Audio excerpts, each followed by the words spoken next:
Hello, Fork and Socket fans. This is me, Chester Franklin, and you are now witnessing the second video interview of the Fork and Socket podcast. I'm live here in the Fork and Socket studios, and I have a new friend of mine. I was going to say he's a good friend of mine, but then I'd be lying. Just officially met him recently, but a very good guy from all clues that I'm reading off, all the clues that I can tell. His name is Ruben. I am, for the sake of this episode, and Ruben, I hope this is okay with you. I'm going to call you the Knight. That is completely fine with me. Okay, so Ruben, go ahead and introduce yourself. I kind of ruined it a little bit, but go ahead, introduce yourself and for my audience, for YouTube, for Instagram. Go ahead and give out your Instagram if you'd like to. Hello, like you said, my name is Ruben. My Instagram name is Lobo Capua, LOBOCAPPUA. I practice what's called Night Fight. It's essentially an MMA match with shield, swords, and weapons. I am wearing a 11th century brigandine, and underneath it is a gambeson. This gambeson is a very thick wool coat. I don't know if you guys any of you have ever used like a wool blanket, but imagine having that blanket as a jacket and then putting about 25 pounds of metal on top of that, and then go into a fight with somebody, full contact, as hard as you can. See, this is what drew my attention to you. I seen you on Instagram. When I first noticed you, I don't know if I was, I felt like it was kind of rude the way that I very first interacted with you. I seen you kind of with a sword. You're kind of doing like these motions, and I did like a laughing thing. I was trolling you, and it paid off. I know a troll when I see a troll. Yeah, so it paid off, and you responded to me, and I was like, I looked through your content, I looked on your page, and I said, I have to have this dude on the podcast. This is awesome. Like, I seen how deep that it really went. Like, this is not just something that was just something you did for the day, or like, this is a lifestyle. It looks like, would that be accurate, that this is a lifestyle? I would very much. I wouldn't classify it a lifestyle. It's more of like a fun hobby that I do. Okay. I love to go hiking. I love being active, and I've always been in full contact sports. I've done martial arts for most of my life. I've studied Shaolin Kempo. I used to teach at one point. I did wrestling for the bulk of my life, and Okay. I've always had a fascination with weapons, and I've always played around with them. Never really had the opportunity to play with real weapons that are like made to like hurt people. So when I got into this from a friend at a Ren fair, I was all about it. It's so different. The weapons are weighted so differently. The armor itself is just so fascinating to feel. Okay, so before we narrow down into that, I need to get a little bit of my jitters out. Do you drink? I drink. I do. Unfortunately, I'm all out of rum currently. That's exactly what I'm drinking right now. A little bit of rum. So I have water. Salute. All right, salute. Yeah, if I'm a little red, it's because I've been doing a little day drinking. So forgive me. Nice. It's my day off. Hey, days off are 4-day drinking. I have my rights. Yep. But yeah. So I just had a few like random questions for you. I like to before we get to the core of your hobby and everything like that. Just you as a person, not the hobby. Subtract the hobby from the person. Okay. So if you could choose between one person to bring back to life, and I'm going to give you two options. Okay. Jesus Christ or Pontius Pilate? Honestly, Pontius Pilate. Pontius first. Okay. Do you have a reason for that? So Pontius Pilate, he didn't really want to crucify Yeshua of Nazareth. The Hebrew Bible alphabet system at the time didn't have what we would call a j sound. It would be a y sound. So it'd be right. Yeshua. So he wanted to condemn a criminal rather than this random seemingly random guy from Nazareth.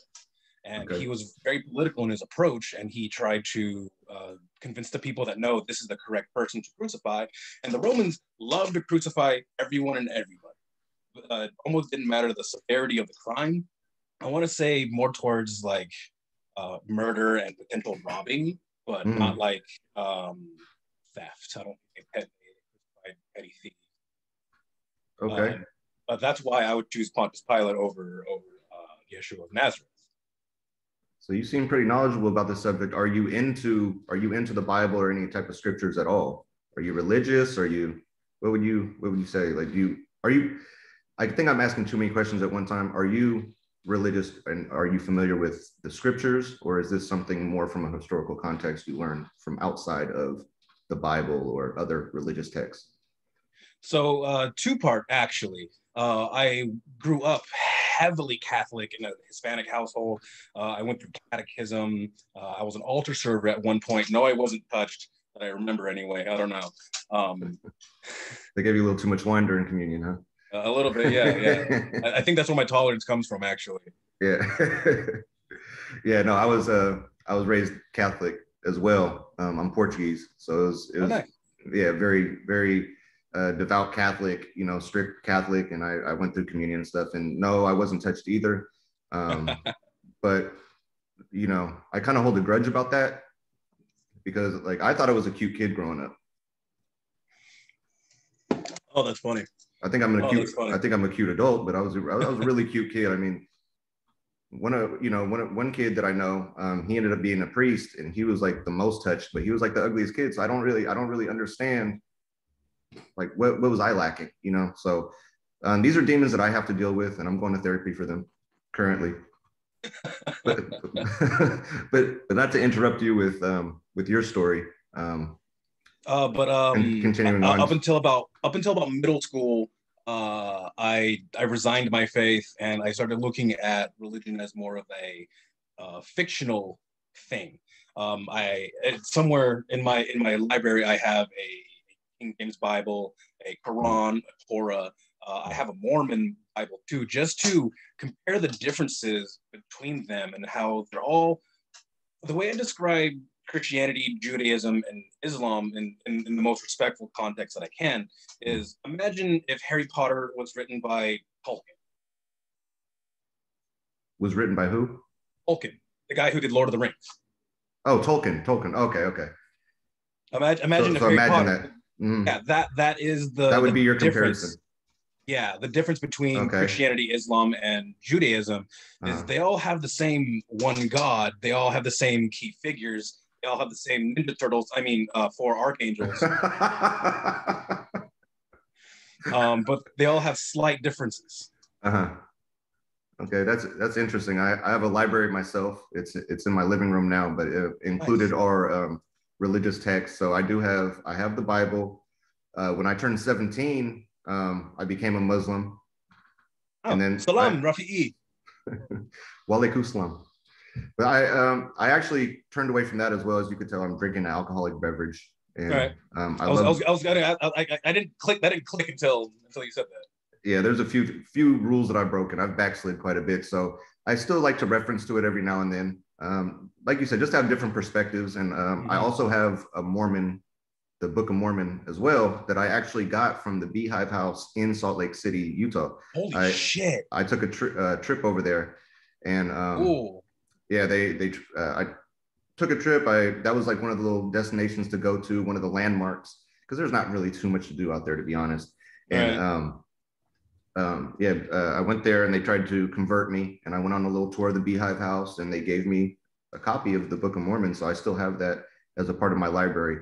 I haven't gotten too deep into reading it, but I do have it. It is something that I have. It's like a souvenir from that trip. I did that, and I went to a Utah Jazz game when I was out there. So not really anything relating to any other thing. Just went out there and seen what Utah was all about. Very beautiful, but I imagine the landscape's very beautiful. Very beautiful, but it didn't convince me to be Mormon, not a bit. So, so I'm currently technically religiousless, but anyway, enough about religion. This is the main question I have for you. All right. What did you do with your grandmother's corpse? Considering she's alive, nothing. Oh, okay. Because I heard she went missing, and you were the suspect of interest. I did a little bit of background information on you before I chose to interview you. Okay, that's a new one. I don't. Are you sure you got the right person? Your name's Oh no, this is Ruben Basulto. I was thinking Daniel Basulto. Do you have a brother? So I actually don't know who that is. Okay. So Oh. I have no idea. Hey, we make mistakes. Well, We let's all go make back to mistakes. let's go back one more time and see. Okay, one more time. Who would you bring back to life? You can only name one out of these two. Okay. Osama bin Laden or Saddam Hussein. What's the context? What am I doing? It's opinion. Well, I don't know much about either of them. Okay. So Oh, this who is did? just a complete shot in the dark. I'm just gonna have to say Osama bin Laden on that one. Okay. Do you like his style better? What's with the random answer? I like the name a little more. Kind of rolls off the tongue a little bit. Okay. Okay. I would probably bring back Saddam. I would just really admire his mustache. I can't grow one quite the same, and that's why I grow the whole beard. I have a weak upper lip, and it doesn't work to try to grow in a thick mustache there for me. So I end up When looking like my a mustache grows, it does what I call walrusing, where part of it will just be extremely patchy and will grow longer than the rest of it, and then the rest of it will grow afterwards, where it looks like I have walrus tusks. oh wow. Would you ever consider doing a Hitler mustache? Well, Charlie Chaplin did it at one point, That's but what I was getting at. You're reading my mind right now. Hitler ruined it. he did. Charlie Chaplin was rocking the fuck out of that mustache. Yeah, just like the swastika was a Buddhist good luck charm, or a Hindu good luck charm. Sorry. I guess well, it was turned the opposite direction though, inverted. It was flipping the different direction. Yeah, but okay, so wow, so you're into history.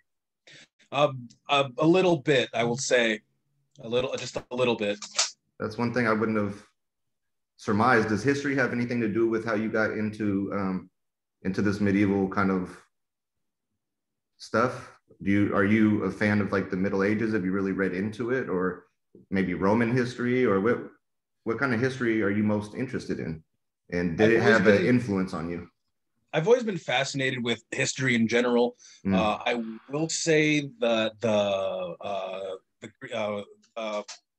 Roman era, Greek era era was my favorite time out of all. Okay. Of history. The hoplite armor to me looks incredible, looks functional, as long as you had the big enough unit to defend your line. The way that the hoplites had their armor was they would have a near full helm, a breastplate, greaves, not greaves, I guess these are a type of greaves, and then shin guards, and then a shield that covered you from neck to chin. And your shield would always cover the guy on the left. And as long as you had enough people on your left to complete the circle, your unit was nearly impenetrable. Do you have a chest plate underneath the? I guess I don't know. Is that leather? So what I'm wearing. Yeah, show it off. Oh yeah. So what this is it's just a bunch of metal riveted together. Okay. I guess in some instances it's called a coat of plates because it resembles a coat made of plates. Oh, you have plates under there. Wow. You put this together yourself? So I haven't made any armor yet. All my armor, most of my armor comes from either the Ukraine or Mexico. Shout out to Alan Beachman, my favorite armorer. He made my shoulder, he made my spalders, he made I'm forgetting the name of this. So someone correct me, but for now I'm calling them greaves. And my elbow pieces, And he made my helm.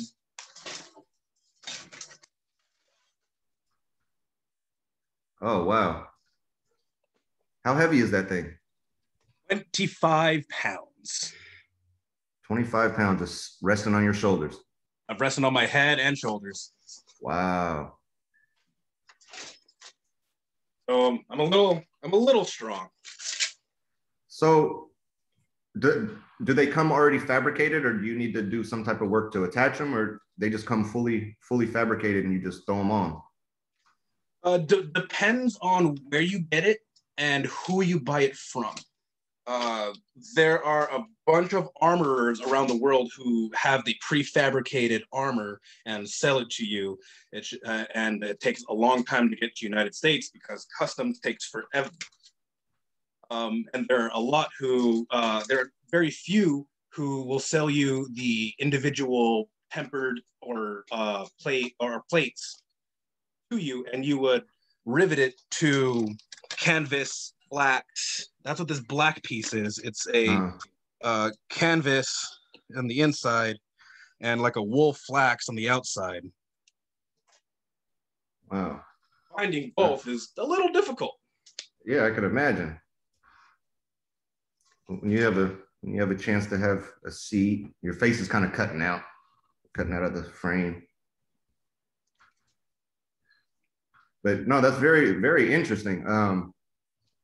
Now, can you buy? Because I thought you fabricated this stuff. That was the original kind of thought in my head. Is that, I've seen you do. Do you do the handles? I have made some handles. Currently, I've seen you do something like that on Instagram. Yeah. Yeah, give me a second. Okay. Yeah. Show it off for these fine people.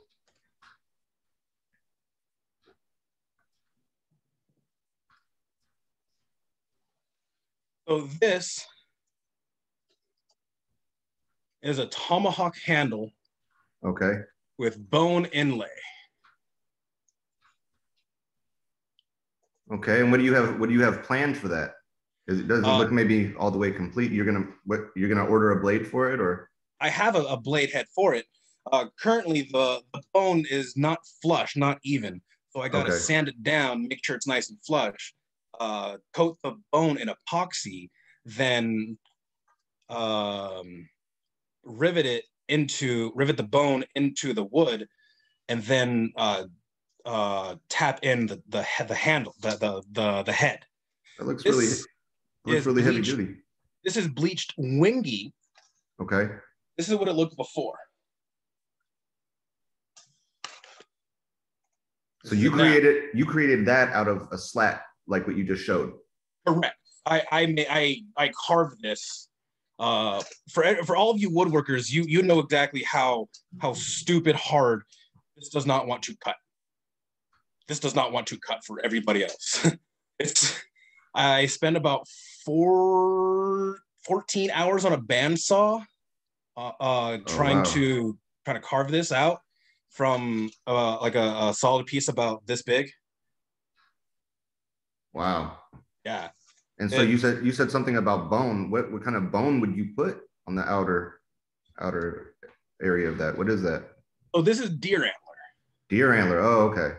Wow. Did you cut that down and from deer antlers? From deer antler. Where the fuck did you get a deer antler? Believe it or not, I got it at a pet store. I used to work at a PetSmart. So the reason why my Instagram name is Lobo Capua is Wolf's Ghost is my middle name, and Lobo is Spanish for wolf. While I worked at a pet store, I specifically went by wolf. One day, I walked into the part where they have all these like raw hides, deer antler parts, and general dog chew toys, and I saw this giant piece. It's pretty big. How do you cut into that? Also a bandsaw, or how do you cut into something that hard? A bandsaw as well. Okay. So I used a bandsaw to cut it, and then a sander, a giant 3-inch sander, to kind of put the curves in there. And I'll show you the tomahawk head.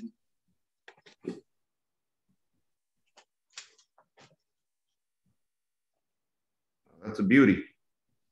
And what is that made out of? So this is tempered spring steel metal as well. This is made of the same material as my weapons, but this has a live edge on it. This is stupid sharp. Will that go through your armor? It'll tear through the flaps and it'll make the armor come apart. Okay. Not so much break through the metal unless you use this spike. This spike will go through most anything. Okay. Nice. And so you're gonna attach it onto there at some point when it's ready. Yes. When I sand down the antler, put it in epoxy, and then I will just hammer this straight in. There's a little spot for a pin rivet, and that's my tomahawk. Do you have any enemies? Surprisingly, no, I do not. I think I see why. I actually bought that from the same guy who made my armor, Alan Beijman. I didn't know his work and I wanted to test it out. So I had him make me an actual weapon that I can put together and then throw at a rock and see how it does. And that's what he made me. I'm sorry. I was very impressed with his work and I started buying armor and weapons from him. Okay. Well, I got a serious proposition for you here, okay? Okay. Some of my friends, they're in a tight situation right now. Okay. Would he, and for how much, would he be able to procure me, or would you be able to procure me some medieval abortion tools? So only downside to that is they leave a very unique type of suture. So that if any type of investigation were to go by, all they have to do is track down this video, and then it becomes what's the word I'm looking for? Premeditated, which is 2 to 10. Are you against abortion or something? What's going on here? What energy am I picking up off you right now? The energy you're picking up. You some type of freak? The energy is I don't want to be investigated. All right. Well, a woman's body's her own choice. I mean, we'll do it the old school way. Abortion, it's fine by me. I'll just have them do it the old school way with the hanger. Fuck it. Well, thanks for nothing, dude. But so I wanted to show you some of the tools that I have, and then we can get into your weapons. Sounds and good I want you to know if you can defend yourself against this, and just imagine that I snorted some coke before you came across me. Okay. Let's say I did some coke, and I look at you, and I just don't like the way you fucking look. Right. The fuck you gonna do about this, homie? Easy. Give me a sec. Oh, okay. Oh, you turned your back. Too late. This is a Polar. What the fuck? You could stab with it too, huh? Yeah. So how long is that? That's about 5 feet? Oh, that's longer than that. This is about 5'8". 5'8". About as tall as me. Here's the blade. And did you fabricate that yourself? You bought the blade and you fabricated that yourself? No, the friend who got me into this made this. His name is Wesley St. James. He fought in a Renaissance fair, and he made most of his kit. His kit is phenomenal. It is beautiful. And after I saw that, I really wanted to get in on it. Okay. Well, how about this?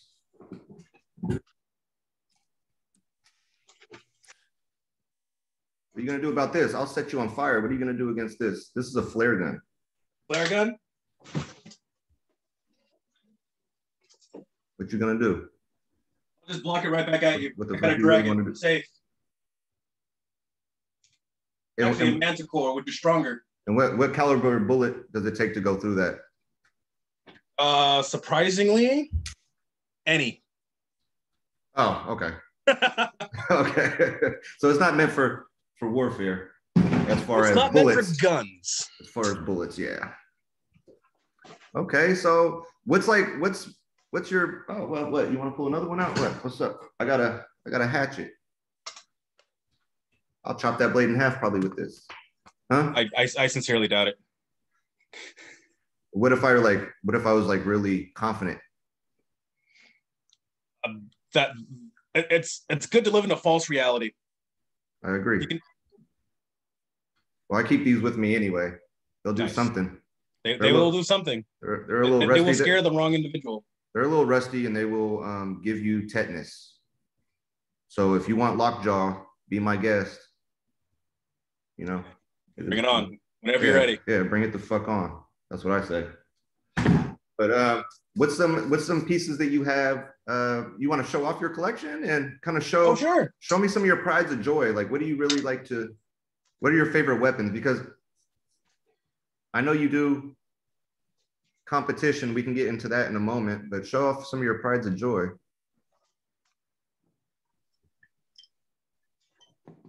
So this is my short sword, Luan.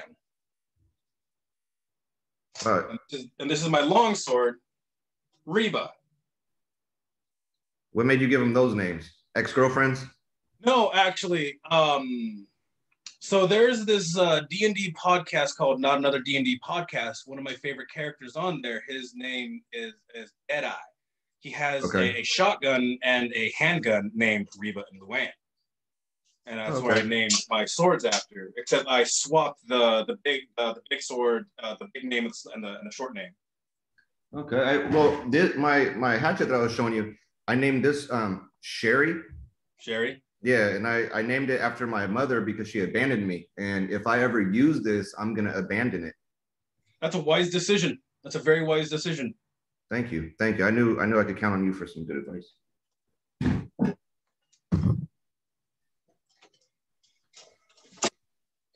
Called a punch shield.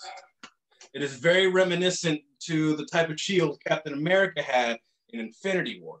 The main purpose of this shield is punch first, block later. So you could still throw a punch with that? With that? It's encouraged to throw a punch with this. Oh, okay. Rather than that one with the manticore on it. This is called a kite shield. So that's more if arrows are like coming down above you, would you say, or am I way off? In historical medieval time, this would have more metal than wood. So yes, I would trust this to save me from an arrow. This is also a lightweight shield. Mostly this would be used for more warfare than sport in the medieval era. This is another type of punch shield, but it's a lot smaller. And that would also be used for warfare. This one, yes, it's for someone with like a mace, so that they are in the front line and they would just bash each other, rather than someone farther away who would have a bigger shield because of archers. You already coated that one with epoxy, huh? This one? Yeah, that was a nice shine to it. I'm seeing a shine. This one is actually not mine. This one is from the Santa Barbara Soldados, the sister chapter to the San Luis Manticores. I believe this one belongs to Mark, one of our chapter leaders. And you beat him in a duel? No, actually. And now it's yours because he's not living? Yet. Oh, okay. No, I just clean it. I every now and every time after practice, I try to clean as much weapons and armor as I can because it just takes forever to clean. You wouldn't believe how long it takes to clean a full set of armor. So you do these competitions. Would you call them competitions or tournaments? What was the word that you would use for that? Depending like on competition? Competition, yeah. If it's like a day or two, if it's like a day, it's a competition. If it's more of like 3-4 days, like a tournament. Because I've seen a video of you competing against somebody, and it looked like your axe. I don't want to call it axe. It was the one that you showed me. It's about 5'8" with it's there to your behind your right shoulder. That tall. Yeah. So yours got chopped or broke or something. It did. And what is that called? A pole axe. Pole axe. Okay. So your pole axe broke in combat. Yes. What Uh, happened? After that, we swapped weapons and we kept going. Mm. In that fight, when I get my new weapon, our weapons locked up and we headbutt each other. After we headbutt each other, my opponent stumbles back. I rush forward. Since he was way better than me, he was able to hook his weapon around me and spin me and throw me down. That was the end of the first round. We did 3.5 minute rounds. Mm. He won. He is a way better fighter than I am. This year, he should be going to Battle of Nations, which is a very big competition in the whole HMB night fight community. So it doesn't always have to do with the weapon, the size of the weapon. It also comes down to physical or, tactical maneuvers as far as, it's not about the weapon chopping you, but you can hook the weapon onto something, yank you onto the ground. It's kind of gladiator style as well. Very much gladiator style. Remember, it's an MMA match. You can kick, you can punch. You can't really bite. You can't really choke out because you're in armor, and you're not gonna be able to choke me in that 25-pound helmet that I have. But if you hit someone hard enough in the ribs just once and they fall down, they tap out, you won the match. You won, or potentially the round, depending on if they can't get up or not. So there's quite a bit of vibration that kind of it'll still make an impact just from the impact. It can impact from the impact, but from the because they say like when you get in a car crash, you get in the car crash, you got a seatbelt on, you have the airbag that comes out, but the serious impact is what happens internally. Correct. So in your case, with what you got going on, you're in a competition, you hit somebody, okay, the blade doesn't chop through, but just from that impact against the armor, it could rattle you and really seriously still hurt you. It can. Okay. So the whole purpose of the gambeson is to try to absorb some of that, and the armor is, if made properly, is supposed to distribute that weight, distribute that pressure before enough to where when it gets to your gambeson and then gets to you, it won't hurt as much. But there are some people that have such power, such force behind their hits that I've seen people go down with just one hit. Do they have some issues at home? Potentially. Do you meet a lot of do you meet a lot of people that do have problems from their childhood that get into this stuff and just go all out warrior style, just take that shit out? Kind of like MMA fighters kind of do that. Stand-up comedians even do that. If you have some type of trauma from your past, you put it into this hobby, you put it into this thing that you're doing. Do you see a lot of people pent up anger? They might be really nice when you're talking to them, very maybe softly spoken, cool, and then you get in a competition and they're all out. I haven't asked anybody about their childhood traumas yet, although it is on the list. I want to get to know them a little bit more before I play German psychiatrist. Do you have any childhood traumas? I'm gonna ask you. Let me be the first. I'm playing Dr. Phil here now. All right. There was this one time in wrestling where my brother told me, "Win or don't come home," and I got second place, and he stood outside the house and he wouldn't let me in. Wow. Your older brother, I guess. So he's the third oldest. I'm the youngest and the smallest in my family. I'm 5'8", 230 pounds, and I'm the littlest in my family.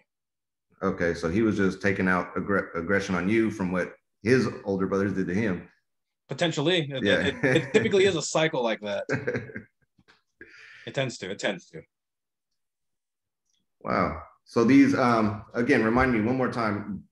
What are these called? This part? Yeah. Metal? Yeah. Or the red thing? No, not the red thing. The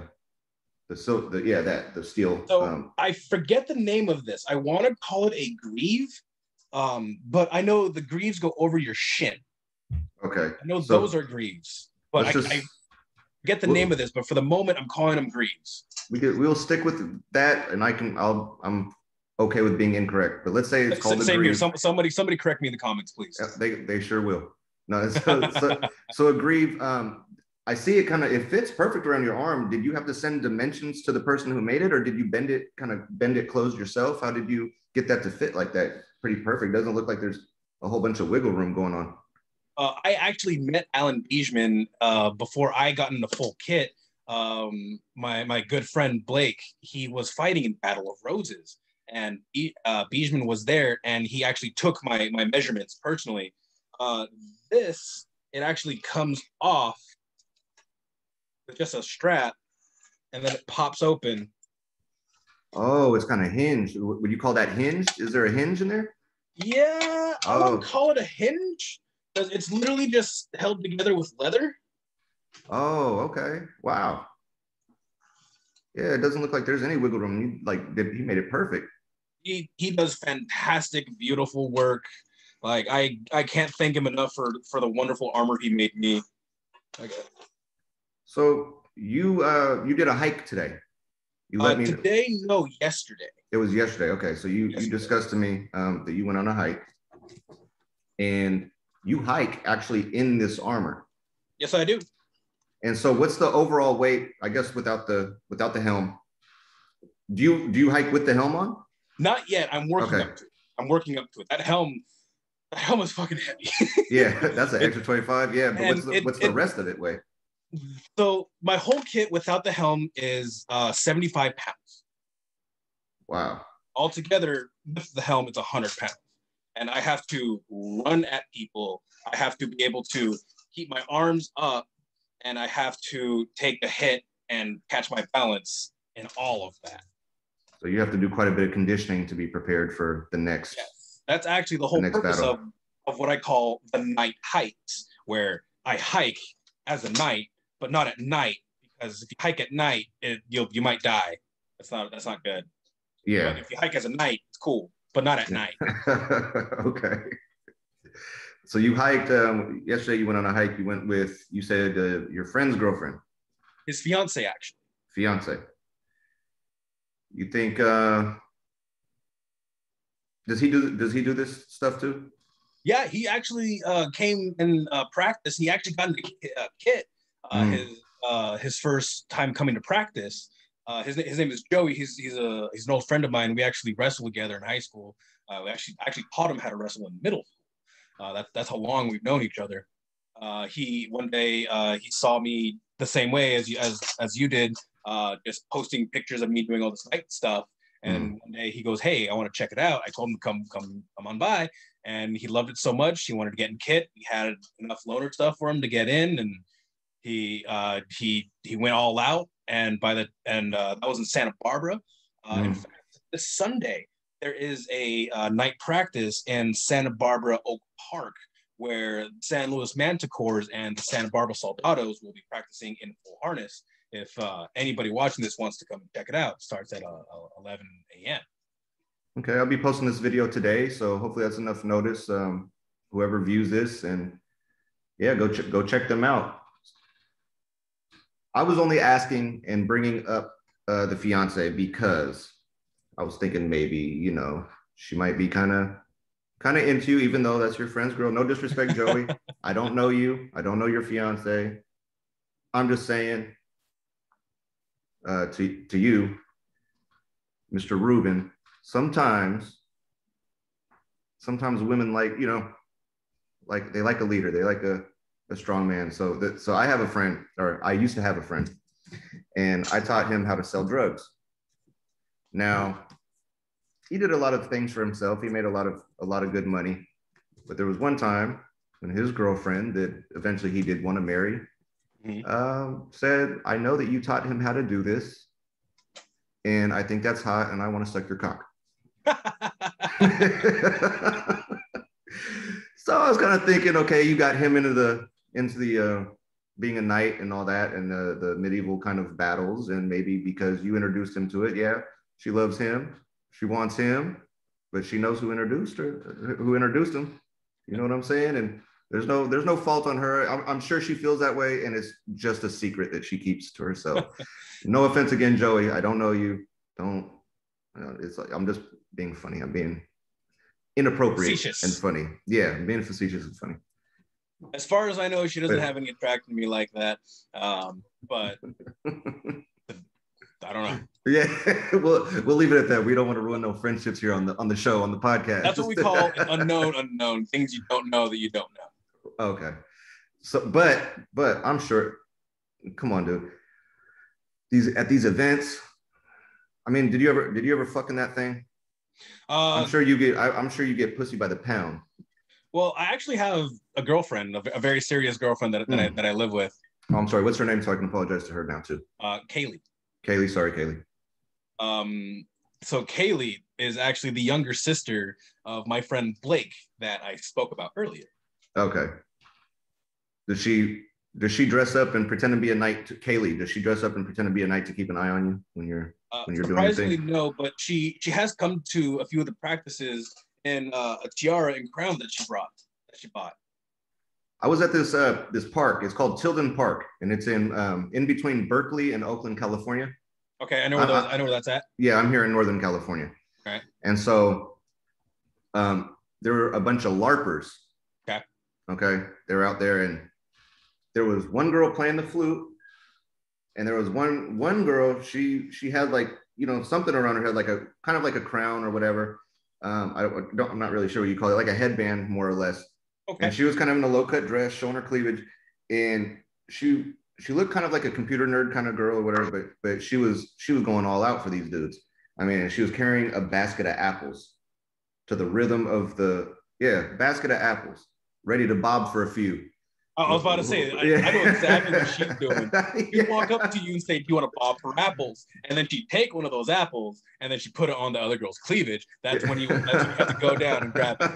I'm like, oh shit, she's bringing World of Warcraft to this fucking park today. She's ready to get down, be her own character, and just let loose, let that energy go. Like, I was just like, wow.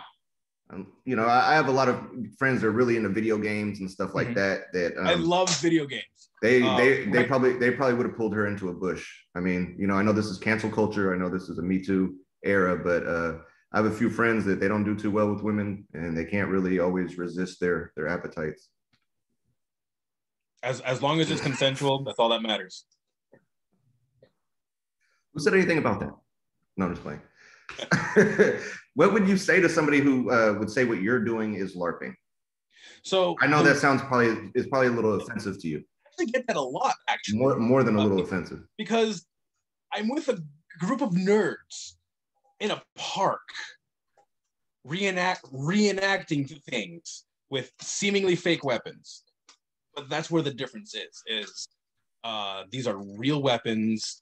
This is made to protect me from all of these weapons. The weapons are blunted, but they're still real weapons. All I gotta do is sharpen them, and they will start cutting almost everything and anything. Have you ever had to somebody was like going through your car in your parking lot in your driveway or something? You had to come out with some shit. Let them know, back the fuck up. I have a trunk axe, a door sword, and a bathroom sword. Oh, because so you have every tactical area. The last thing I want to do is be taking a shit when someone breaks in the house. That's the worst. So sometimes you reach for the toilet paper, but if you have to, you move a little over and you can reach the door with your sword. So which do you use, your long sword or your short sword in the bathroom? So I actually have a different sword, a different short sword for the bathroom. The Reba and Luann I take to practices in combat. Okay. Is there anything else that you might want to show the audience, the Fork and Socket podcast audience? Anything else that you could think of that you haven't touched on? Let's see. You have a beautiful set up there. Oh, thank you. I actually have a full kit. I didn't quite want to put it all on right now. It actually takes quite a bit to put on and off. Takes about maybe 20, 30 minutes to put on. The armor itself is typically tied down. As you can see, the only thing holding this spalder to my gambeson is this incredibly yellow string that I call kidney string, because I didn't know it was neon yellow when I bought it. I bought it at Okay. Home Depot, and it looks like more like a dingy gold in their shitty fluorescent lighting. And then as soon as I stepped outside, it was just bright ass yellow, and I'm like, "Fuck." Is there a wire in there, or what makes it so strong to where it doesn't cut through from rubbing against the holes of the metal? This is a Not. supposedly military grade nylon string. Oh, okay, okay. I just got their stupid strong nylon anything that they have, because the last thing that I did have that had that problem where I'm fighting, I'm moving around, and then all of a sudden my armor starts coming apart from the tie breaking. Oh, okay. So, hey, man, look, I'm really glad that you came onto the podcast and kind of explain your hobby. And I was very curious. I didn't even expect it to get this in depth. I didn't know what to really expect. Interviewing you, this is awesome. Like you're really getting down, dude. This is badass. I thank you very much for having me. I'm happy to do another interview. Maybe when I have different armor, maybe I can get some of the other knights to do an interview with you. They can talk about how they got into it. If you're able to get any outdoor footage, I'd like to even see a match or something. If you guys are willing, we'll discuss that. You're more than welcome So, to come back. so there is a YouTube channel that one of the other knights started. Shout it Let me out. Shout it out. let Let everyone know me. how to find it. So it's X Geb Nation. That's X the letter GEB Nation. The picture is I know it as a sugar loaf helm. A lot of other people would know it as a Crusader helm, that kind of boxy-esque type helm with a cross in front. That has videos of the San Luis Manticores and the Santa Barbara Soldados fighting. Check us out. Watch us. Come check us out in live. And yeah, join Night Fight. Okay. And also say your Instagram again. Let everyone know how Uh, they can get a hold of you directly and check out your content and everything that you're up to, from your hikes to your fights to everything. You have a whole library of interesting videos and content to look at. So go ahead and give your Instagram as well, please. if you want to check me out, that's Lobo Capua, LOBOCAPPUA. That's my Instagram. Check out my videos. I have videos of me going on a hike on Madonna Mountain with a sword and having people hit me as hard as they can, and I don't even feel it. That's the best part of it. I get to see everybody's face just hit me as hard as they can, because we're never told to hit me. Hitting people's wrong, let alone hit someone with a weapon. Hitting someone randomly with a weapon is wrong. So to get that feeling is a little bit of a rush, and I get a rush seeing people get so happy and giddy. And do you do any traveling? Do you guys ever come down, or well, I guess it'd be up to like Northern California or the Central Valley? Do you ever do anything like that? Any type of competitions this way, or is it pretty much in that area? Or because I would love to come and check it out one of these days. I mean, summer's coming up. I don't know if you guys compete during summertime. I imagine it's really hot, be under all that stuff in the summer. But what do you what's your itinerary look like for these competitions? So Battle of Roses is actually in Sacramento. I think it's going to be late June, late July. I think. Don't quote me on that. But it's up in the air. With COVID regulations finally going down, a lot more organizations are opening up their grounds to events. Right now, some events are up in the air. So I'm really hoping to get back into like fighting multiple people and just traveling. I look forward to looking at the footage if I can't be there. I'll definitely be keeping a closer eye and everything now that we've been well acquainted. And just one before I let you go, I don't even want this has nothing to do with that. But you said your middle name is Ghost Wolf, and it's just really piquing my curiosity. Do you have native ancestry? Where did Ghost Wolf come from as your middle name? It's actually Wolf's Ghost. Oh, Yeah, Wolf's Ghost. Oh, I'm sorry. I no apologize. worries. I am. I'm a half Spaniard, half Yaqui Native American. Yaqui are a southwestern tribe similar to the Apache, Comanche, and all the IE sounding tribes are all cousin tribes. They have a similar ancestor. I get it from my dad's side. Okay, my wife is 1/4 Navajo, so Nice. I just kind of felt that was interesting to kind of touch into because Apaches they're warriors, aren't they? Apaches are warriors, I'm similar to the not. Yaqui. And Comanche, you said Comanche also? Enchi. Comanche are too. Mm-hmm. So you think maybe some of this was just destiny for you to be a knight, to be a warrior, to engage in this? Do you just feel? I mean, it just kind of seems like maybe it's in your blood to do it, man. And Do you feel I that would way? say a little bit has to do with within my blood. I do like to fight, but I don't want to go out and seek fights. If that makes any sense. Okay, Um, that makes sense.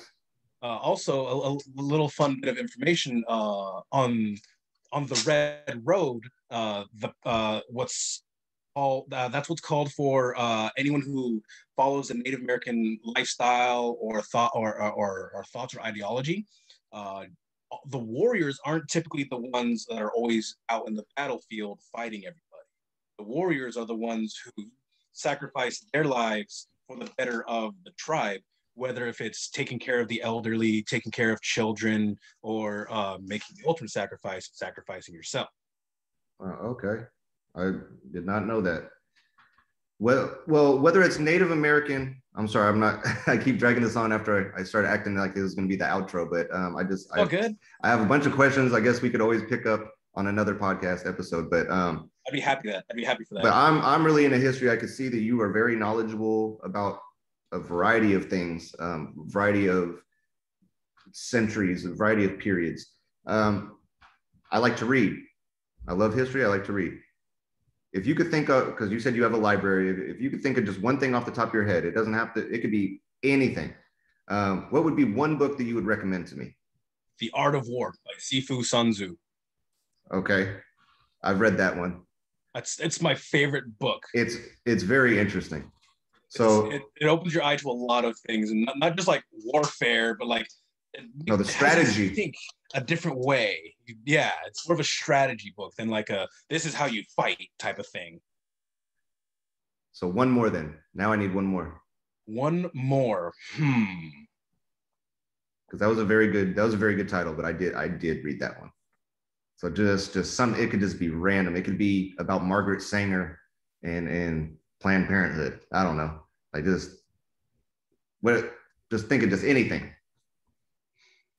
Just anything that interests you. You don't have to try to throw me off. Just anything that interests you. What's another book? Because whoever is listening and watching this podcast is also they'll look into the Art of War.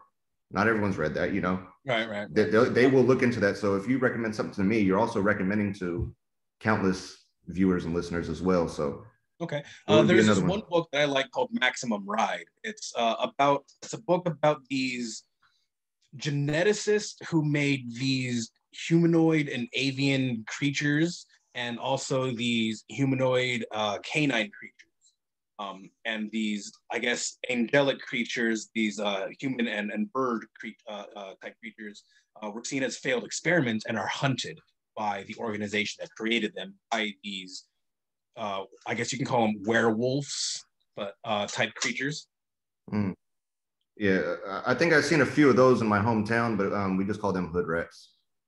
Yeah. They do. Those exist. There's a slight difference between them. It's hard to tell. Yeah. So hey, you know what? Thank you very much, Ruben, for being a part of this. You can find this, you and whoever's listening and watching this can find this on my YouTube channel. Um, the URL is very hard. It's all sorts of letters and numbers. So you could just type in fork and socket, no spaces in the search bar. And this episode will be airing shortly. And today is Monday. What is it? The 19th. April 19th. So this will be out. I will be posting this evening, so you can look out for that. And whoever else is interested can look into this. I'll also have the audio only version. You can Google Fork and Socket Podcast, but it's available on Spotify, Apple Podcasts, Google Podcasts, Pocket Casts, Anchor.com. no, anchor.fm/Chester F, because I'm Chester Franklin. Breaker, Bullhorn. I mean, if you just Google it, there's so many options to listen to this just audio wise, but you were so interesting to me. Your hobby and everything was so interesting to me. It had to be on video. There's no way that you can just have just a strictly audio interview without, I mean, I love seeing the work that you've done in building your collection, and I'm excited to see. You got to send me information and pictures and stuff when you finish that deer antler handle, when you put the blade on it finally. Mm-hmm. You know, I'd love to see it. Love to see the finished product. I'm on pins and needles about finishing that. You have no idea. I just don't have the free time. Like I want it done. Like it's so close. Hey, but everything worth it takes time, you know. So Just take your time. I could tell that's your baby, so that's awesome. Alrighty. Well, thank you. Dude. Well, hey, having you. It was wonderful being here. All right, thank you very much. Just hang on the video for me for a moment, okay? I'm gonna close out this podcast, and I'd like to talk to you a little bit more after this. So just hang in there for a few more moments, okay? Good. All right, thanks, man.